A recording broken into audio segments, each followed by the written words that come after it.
Our first reading, the shadow of betrayal, Matthew 26, verses 20 to 30. When it was evening, Jesus took his place with the 12 disciples.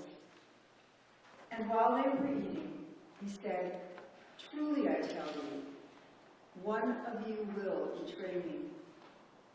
And they became greatly distressed and began to say to him, one after another, "Surely, Lord, not I." He answered, "The one who has dipped his hand into the bowl with me will betray me. The Son of Man goes as it is written of him, but woe to that one of whom the Son of Man is betrayed. It would be better for him not to have been born." Judas, who betrayed him, said, "Surely not I, Rabbi." He replied, "You have said so." While they were eating, Jesus took a loaf of bread, and after blessing it, he broke it and gave it to the disciples and said, "Take, eat. This is my body." Then he took a cup, and after giving thanks, he gave it to them, saying, "Drink from it, all of you, for this is my blood of the covenant, which is poured out for many for the forgiveness of sins. I tell you, I will never again drink of this fruit of the vine until that day when I drink it new with you in my Father's kingdom." When they had sung the hymn, they went out to the Mount of Olives.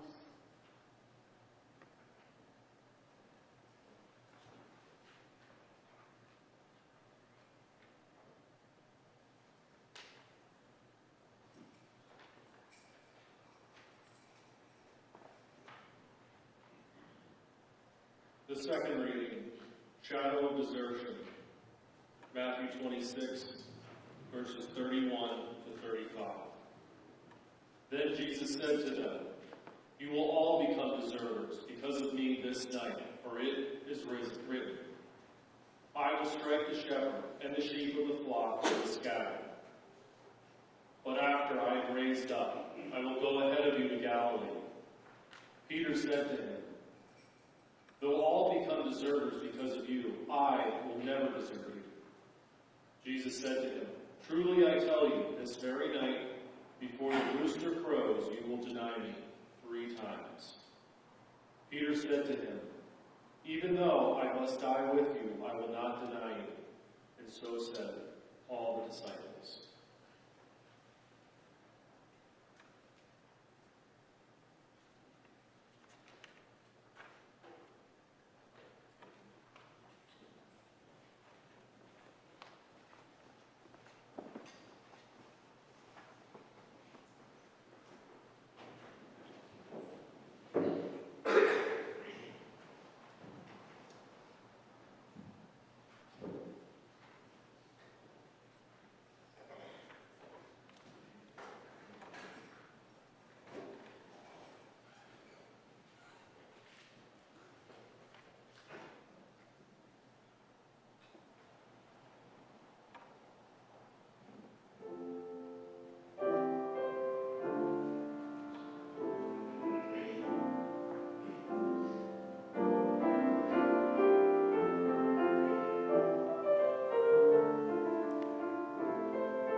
Our third reading, the agony of the soul, Luke 22, verses 41 to 44. Then Jesus withdrew from them about a stone's throw, knelt down, and prayed, Father, if you are willing, remove this cup from me. Yet not my will, but yours be done. Then an angel from heaven appeared to him and gave him strength. In his anguish he prayed more earnestly, and his sweat became like great drops of blood falling down on the ground.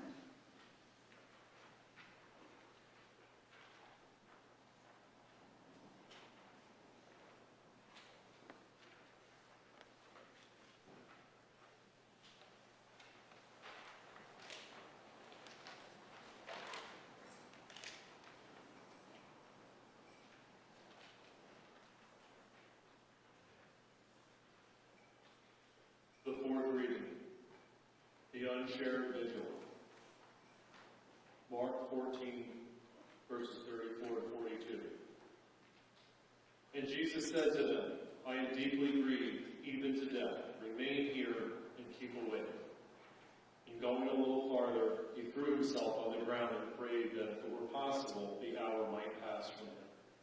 He said, Abba, Father, for you all things are possible. Remove this cup from me. Yet not what I want, but what you want. He came and found him sleeping, and he said to Peter, Simon, are you asleep? Could you not keep awake 1 hour? Keep awake and pray that you may not come into the time of trial. The spirit indeed is willing, but the flesh is weak. And again he went away and prayed, saying the same words. And once more he came and found them sleeping, for their eyes were very heavy, and they did not know what to say to him. He came a third time and said to them, Are you still sleeping and taking your rest? Enough! The hour has come, the Son of Man is betrayed into the hands of sinners. Get up, let us be going. See, my betrayer is at hand.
The kingdom of heaven.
The fifth reading, arrest in the garden. Mark 14, verse 43 through 50. Immediately, while Jesus was still speaking, Judas, one of the 12, arrived. With him there was a crowd with swords and clubs, from the chief priests, the scribes, and the elders. Now the betrayer had given them a sign, saying, "The one I will kiss is the man. Arrest him and lead him away in the guard." So when Judas arrived, he went up to Jesus at once and said, "Rabbi," and kissed him. Then they laid hands on Jesus and arrested him. But one of those who stood near drew his sword and struck the slave of the high priest, cutting off his ear. Then Jesus said to them, "Have you come out with swords and clubs to arrest me, as though I were a bandit? Day after day I was with you in the temple teaching, and you did not arrest me. But let the scriptures be fulfilled." All of them deserted him and fled.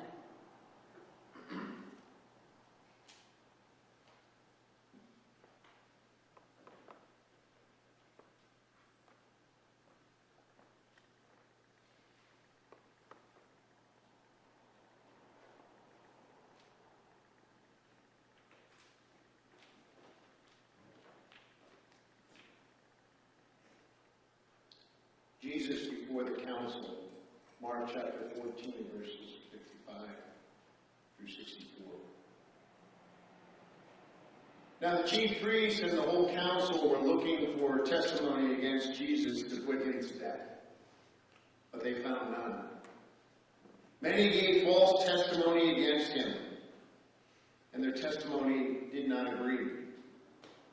Some stood up and gave testimony against him, saying, "We heard him say, 'I will destroy this temple that is made with hands, and in 3 days I will build another, not made with hands.'" But even on this point, their testimony did not agree. Then the high priest stood up and asked Jesus, "Have you no answer? What is it that they testify against you?" But he was still silent and did not answer. Again, the high priest asked him, "Are you the Messiah, the Son of the Blessed One?" Jesus said, "I am. And you will see the Son of Man seated at the right hand of the power, and coming with the clouds of heaven." Then the high priest tore his clothes and said, "Why do we still need witnesses? You have heard his blasphemy. What is your decision?" All of them condemned him as deserving death.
Seventh reading.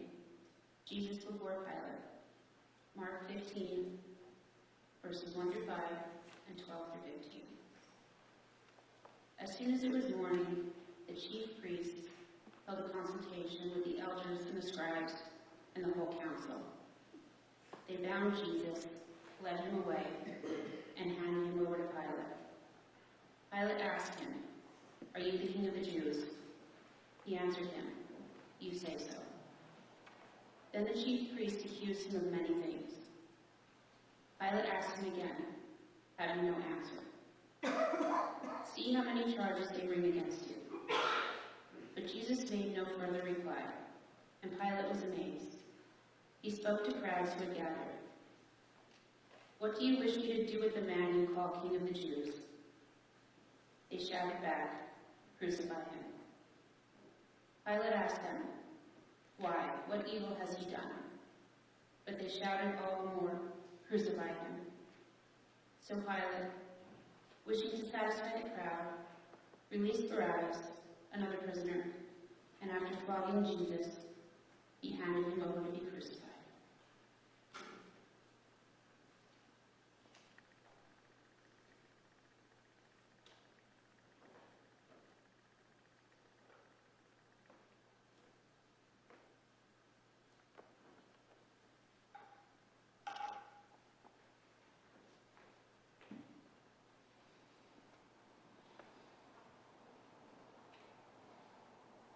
Shadow of the cross. Mark chapter 15, verses 25 through 30, and 33 through 37. It was 9 o'clock in the morning when they crucified Jesus. The inscription of the charge against him read, "The King of the Jews." And with him they crucified 2 bandits, one on his left and one on his right.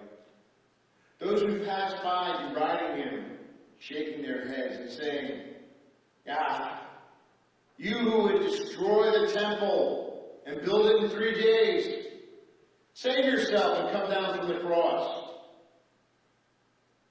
When it was noon, darkness came over the whole land until 3 in the afternoon.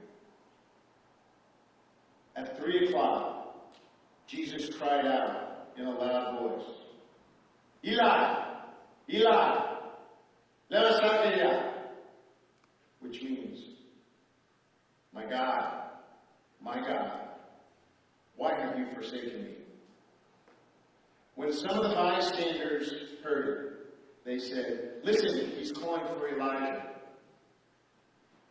And someone ran, filled a sponge with sour wine and put it on a stick. And they gave it to him to drink, saying, "Wait, let's see whether Elijah will come and take him down." Then Jesus gave out a loud cry and breathed his last.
with God, and the Word was God. He was in the beginning with God. All things came into being through him. And without him, not one thing came into being. What has come into being in him was life. And the life was the light of the world. And the Word became flesh and lived among us. And we have seen his glory. The glory is of the Father's only Son, full of grace and truth. He was in the world, and the world came into being through him. Yet the world did not know him. But to all who received him, who believed in his name, he gave power to become children of God. And this is the judgment, that the light has come into the world, and people love the darkness rather than the light, because their deeds